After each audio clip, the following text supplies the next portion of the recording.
Anama deyin, mən axıra kimi vuruşacam. Son nəfəsimdə belə döyüş yoldaşlarımı tək qoymayacam. Torpaqlarımızın hər qarışını azad etmək uğrunda əlimdən gələni edəcəm. İşte şəhid olsam, ağlamasın anam. Başını dik tutsun, şəhid oğlu ilə fəxr eləsin. Bu sözlər Vətən müharibəsinin son gününə kimi vuruşub, şəhid olan qəhrəmanımız Səbuhinin son sözləri idi.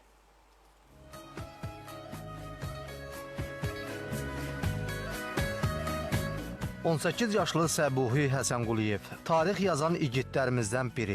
Vətən müharibəsindən 3 ay öncə hərbi xidmətə yola düşür. Sentyabrın 27-sində isə o da digər qəhrəmanlarımız kimi torpaqlarımızın azad olunması uğrunda irəli atılır. Və bununla da onun uşaqlıq arzusu yerinə yetir.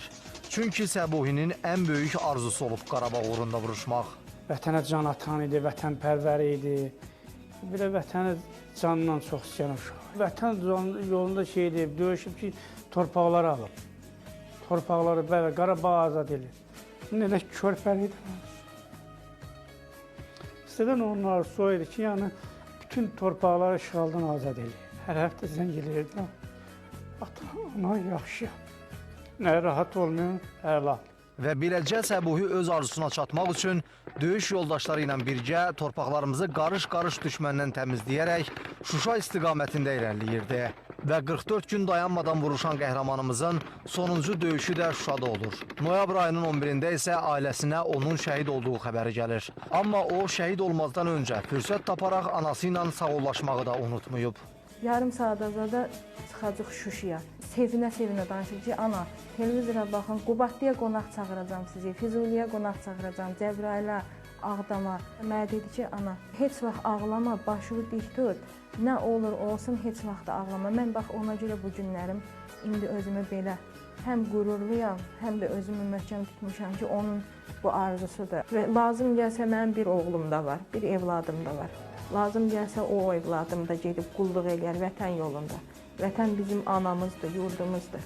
Səbuhinin bir arzusu da gələcəkdə peşəkar boksçu olmaq imiş. Hətta bu istəyini reallaşdırmaq üçün hərbi xidmətə getməzdən öncə gecə-gündüz çalışırmış. Ona ilk boks əlcəklərini isə qardaşı Nurlan hədiyyə edib.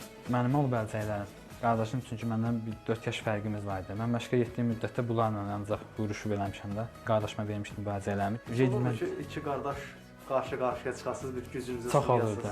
Çox olurdu. Yəni, ən axırıncı dəfə məğlub olmuşam da mən qardaşımı. Ən çox sevdiyi əşyası bu təsbih idi, onu işlədirdilər özündə də. Yəni, bu gedən əsgərliyə gedəndə, xidmətə başlayanda mənə verib getmişdi bankomatdan. Yəni, demişdi, bunu saxla da, məndən yadigar qalsın, beləncə deyirdi. Bu da telefondakı, onun da telefondur. Elə xidmətə getməmişdən qabaqda işlədirdi. 18 yaşlı qəhrəmanımızın da qismətində şəhidlik zirvəsinə ucalmaq var imiş. İndi onunla təkcə valideynləri deyil, bütün Azərbaycan qürur duyur. Gündüz Vaqifoğlu, Real Muğanoğlu, ARB xəbər.